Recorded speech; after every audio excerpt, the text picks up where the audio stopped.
Just trying to get logged in here. Got a 2004 Acura TSX. Got a misfire. And last night when I checked it, it ran fine. Then it just kind of came in and out. And that's the actual customer complaint. It would sporadically misfire. Now he did wind up changing the coil, spark plug. If I understand, he swapped the injectors. Misfire still stayed on cylinder 1. So I'm gonna show you what we got here. This is the spare scan tool MP808 that I typically use. It's not Bluetooth. Just something that I don't have to worry about keeping a dongle versus something tethered. Plan is to, I don't think it's a circuit related problem. It honestly feels like a mechanical, probably like a valve or a valve adjustment issue, because it runs perfectly fine in times. But being that this is a first startup when it's cold, I just initially started up and it was missing. Last night it was warm, it ran fine, then it started to misfire. So here's our codes here. The P0443 is the evap purge valve circuit malfunction. It could pose a vacuum leak depending on where the evap is, but I'm not worried about that. Permanent is number 1, permanent is number 3, and we got some other random multiple misfires here. Now this could have been a result of him changing some parts out, but being that I got the codes here, I'm going to clear everything. And what we're going to do, since Honda provide this information within the live data, I'm going to go into the Alltel here, go to live data, and I'm going to look for misfire information. And within that, I should be able to, one thing I could do, let's do this. We're going to pull up the short-term, long-term, because that's going to help me determine what we got going on here. If it has to make any type of accommodations when it detects a misfire. Let's go to, we're gonna get that, and then we'll go right to cylinder misfire. There we go. We got 1, 2, 3, 4. So that was completely reversed. I think that's all the information I need. I don't think we have like crank issues, but depending on what I think should happen with number 1, then they'll paint me a little bit more direction. But I just want to isolate the cylinder right now. All right, let's start it up. So right now what we're gonna be looking for is misfire. Let me pull that battery out because I don't need that. So we're just gonna be looking for misfires just consistent on number 1 cylinder. It is definitely populating on number 1. And again, it's cold first startup. Let's see if it winds up clearing up. You know what? Oh man, where's my short term? Short term is gone.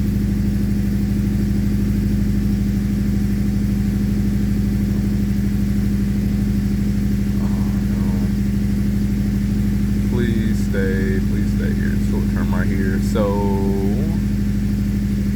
it's adding just about 6%. Nothing out of the ordinary. So this is a clear indication that this really seems mechanical, like a valve adjustment problem, or there's a bad valve. But the compression sounds fine. Let me start it up. Yeah, the compression sounds fine.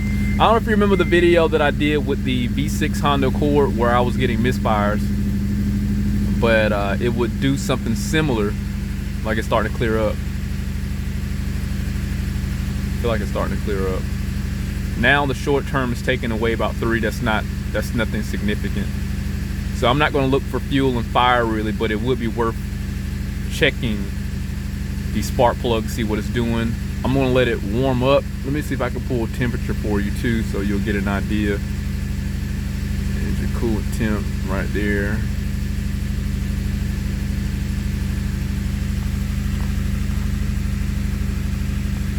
Yeah, still it's not hard like if I was to pull a ignition wire. It's really faint, and it's not it's the short term is not at a range to where it's delinquent with fuel, because if that was a problem, then it would pump more air into the exhaust system, and my fuel trims initially, my short-term fuel trims would be different. They will be trying to add more fuel, so they would be more positive. And general rule of thumb, even though this is the air fuel ratio sensor, if it's below positive 10 or above 0.90, which will be the negative aspect of it, then we're fine. Closer to stoichiometric value 1, we're fine. Let me give it a snap throttle, see.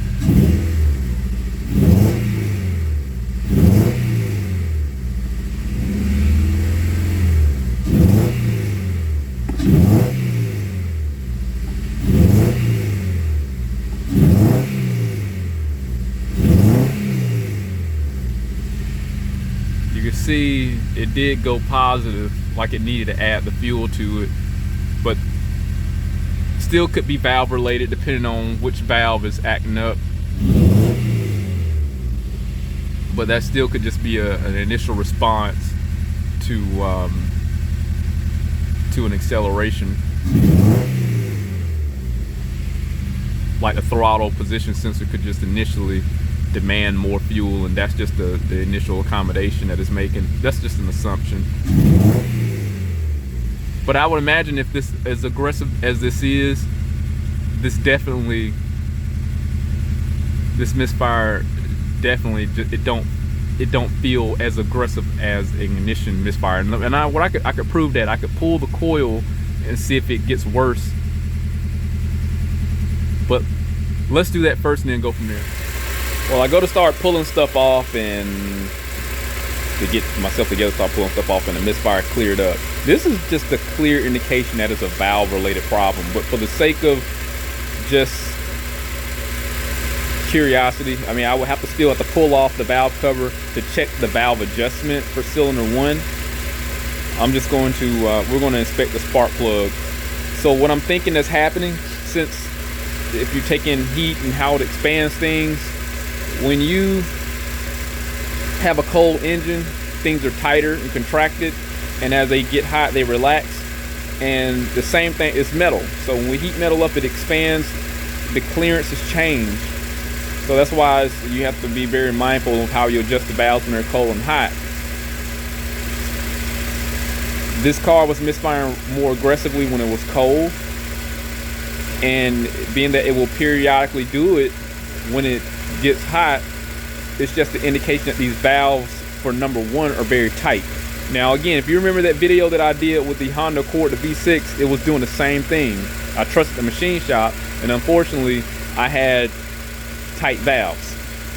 I'm just want to go ahead and do a valve adjustment, because I just can't, I don't think anything else, because the fuel trims are fine, the spark plug lightly looks fine. I can about guarantee you, it sounds good when you start it up, so I don't think it's a head problem.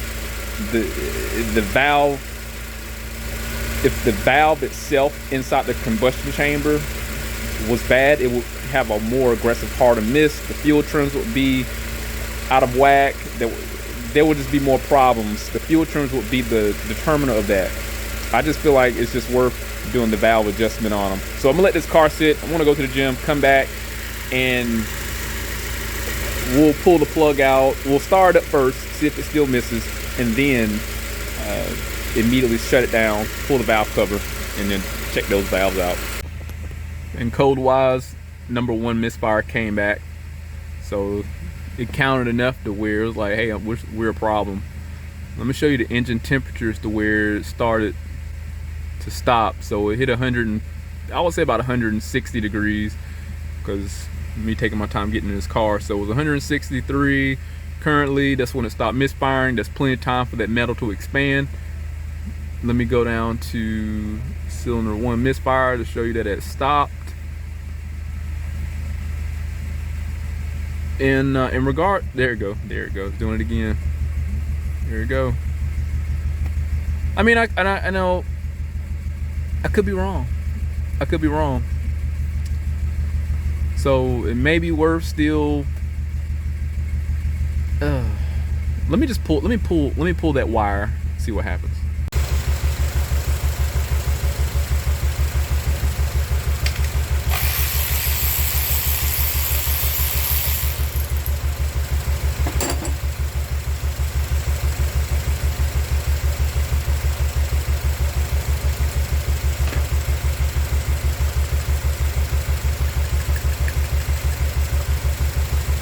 Yeah, it's still misfiring when I pull the coil. Let's pull the spark plug out.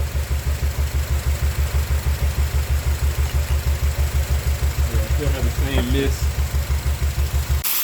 The spark plug is loose. That can also cause a misfire. Spark plug needs to be tight.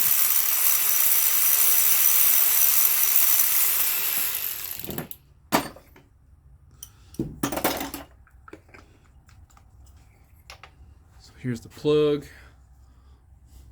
Turn the light on. And he did replace the plug in there. Like I said, they're brand new.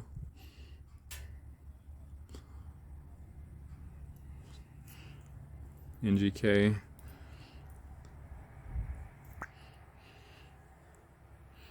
Doesn't smell wet or anything.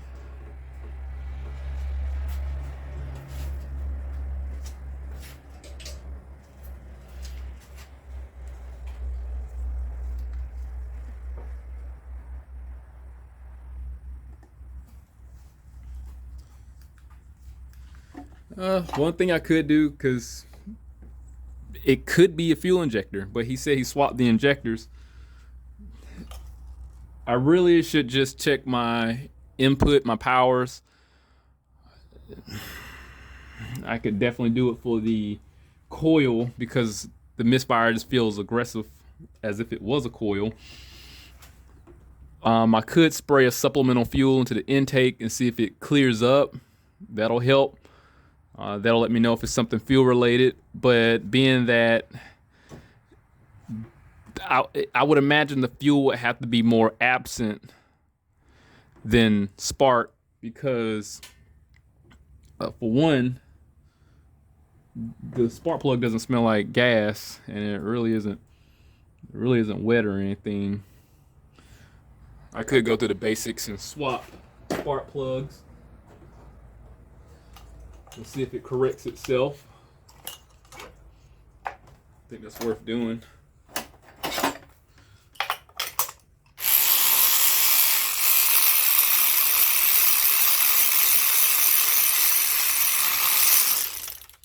See how this one smells.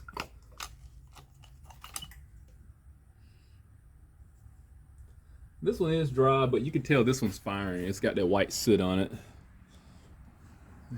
Look how clean this one is. It could be a blown head gasket. Coolant will get in there and it'll cause some problems. There's a difference between this is a normal plug, this is an abnormal plug here. It's just too clean. Water will get inside of there and it'll cause some problems. What I could do is a head test. Put the bore scope down there and see if there's any problems, to do a pressure test by administering pressure in the combustion chamber and see if it pushes out in the water jackets. That's also another thing. I got a lot of options here, but I don't, as clean as that plug is, shoot. Let's put this one back. Let's swap. Let's put the working one inside of cylinder one. So it's been a couple hours up to this point, and I checked quite a few things on this vehicle, and I think I'm extremely close. But the issue that I discovered wasn't on number 1. It seemed like it's more prevalent on number 4. But from the least invasive to more invasive point up to this point, I wound up checking the waveforms for the fuel injector on cylinder 1 and compared it with cylinder 2. And here's the current ramps for one of those two cylinders, and I just pretty much matched them up. There's the current ramp, and then there's the actual waveform there on the blue trace. So the purple D trace is the current, which is fine. It was around, I want to say, it was around 400 milliamps for the current ramp. And I did zoom in on some instances, but they matched up pretty well. I also checked the signal. It seemed like it was more of a sine wave for the input for the ignition coils. Though compared that with 1 and 2, they were all the same. You know, I didn't see any type of discrepancies. So I pulled the valve cover because I was really suspecting it was a valve issue, meaning that the valves weren't adjusted properly or they were too tight. The valves were perfectly fine. Check number 1, they were fine. Check number 4, I just went to a random cylinder. They were fine. I did a compression test. I have the photo of a compression test. It made about 180 on number 1. The compression on number 2 was a little lower, but that number 1 was a suspected cylinder. Number 2 didn't have the issues. And for some strange reason, I jumped on to number 4 to do a leak down test. So I did leak down test on number 1. Number 1 was okay, but I did hear pressure leaving the cylinder. And I pulled this portion here, this cover. I can't remember where it goes, but it does give you access to the intake runners. Smoke test this combustion chamber to see if the pressure was leaving the intake valve. And I did the old trick with putting a rubber glove in the tailpipe to see if it had pressure, because the smoke test didn't have adequate pressure to leave those valves, but I could hear air leaving that cylinder. It wasn't tight. Now I went to number 4, and number 4 had a leaky valve on the exhaust side, and I want to show you that. But what it looks like, just the cylinders have a lot of carbon buildup on it.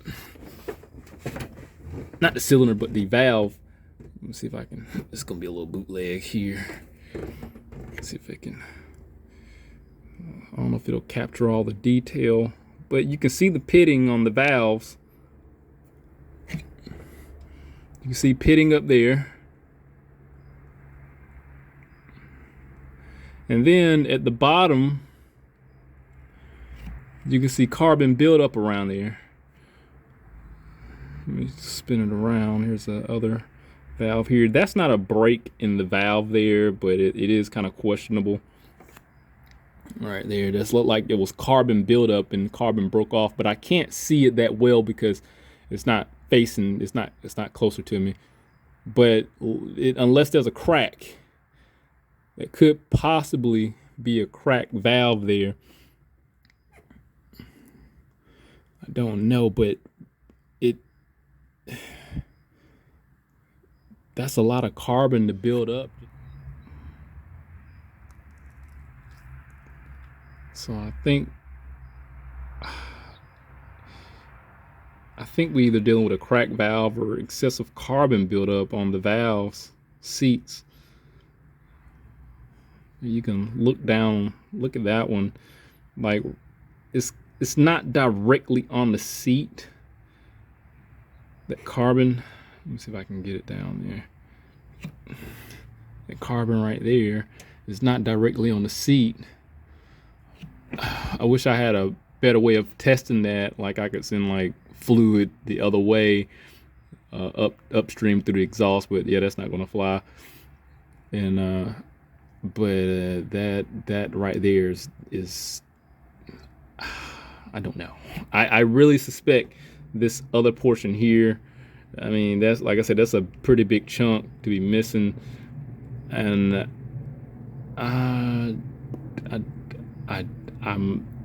this is like a 10% conviction here. I don't think that's a problem, but no, I'll pass on and move on. But either way, the valve is like leaking. Let me put the leak down tester to it, administer some air pressure, and I'm gonna show you. All right, got my leak down tester hooked up. just to prove to you that it's closed, I can move the valves. So those are fully closed. I'm gonna add some air pressure to it, and then we'll go in the back.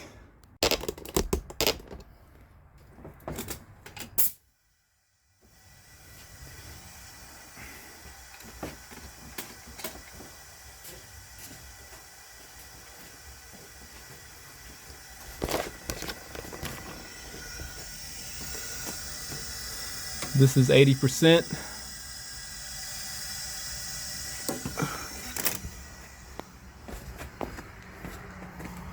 Check this out. Alright, just to prove it to you again. So pretty much, yeah, it's leaking on that exhaust side of cylinder 4. Now I did cylinder 1. I could hear it leaking, but it didn't respond the same way. Like the glove just didn't inflate unless there's like if there's an exhaust leak, it's not going to work that well. So that cylinder should have low pressure, but I'm thinking what's going on with assuming that one of these valves have either nicked or cracked, or it's hitting a sweet spot that's causing a misfire. Because when the valves close, they spin. They don't stay in a fixed position when you're opening and closing. They rotate because they vibrate. So I want to say this head needs to come off and it needs to have a valve job, because these valves are good. They're adjusted. That valve's obviously leaking, and it's a possibility that I may be getting incorrect misfire information. So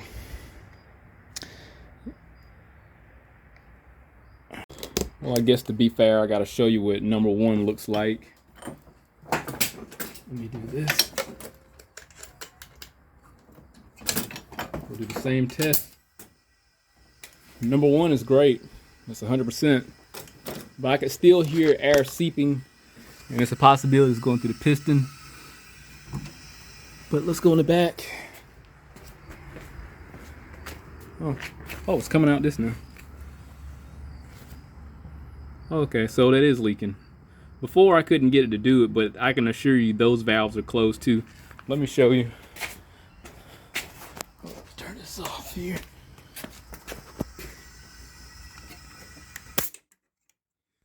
These valves are also closed. The valves are relaxed. I did, now I'm not gonna worry about the cam lobes or anything, because I mean, the valves are relaxed. I mean, this is just has a valve job, need a valve job. And I don't know any other way of like testing anything else besides that the exhaust valves are worn out, the head needs to come off, the valves need to be done. But when I do pull this down, I'll definitely update. There's just going to be a part 2, and what I'll do, I'll just tag this in the description. But hit that link, subscribe to the channel, stay informed, how to research my work. See you next one.